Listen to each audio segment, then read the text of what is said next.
বাংলাদেশটাকে আমরা বাংলাদেশ হিসাবে দেখতে চাই। বন্ধুগণ, 24 পরবর্তী বাংলাদেশে এখন এই নতুন বাংলাদেশে আমরা দেখেছি একটি গভীর ষড়যন্ত্রে বাংলাদেশ নিমজ্জিত। এই ধরনের ষড়যন্ত্র আমরা বাংলাদেশে দেখতে চাই না। যে 24 পরবর্তী বাংলাদেশের যে চেতনা, এই দিকে যদি আমরা তাকাই তাহলে এই বাংলাদেশে আমরা সেই চেতনার বিপরীতে আমরা কাজ করে চলেছি। কি হচ্ছে?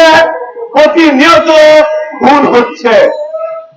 জানুয়ারি থেকে যদি আজকে পর্যন্ত দেখেন যে কতজনকে মব ভায়োলেন্সের মাধ্যমে, অর্গানাইজ ভায়োলেন্সের মাধ্যমে, নিখুঁত পরিকল্পনার মাধ্যমে তাদেরকে হত্যা করা হয়েছে।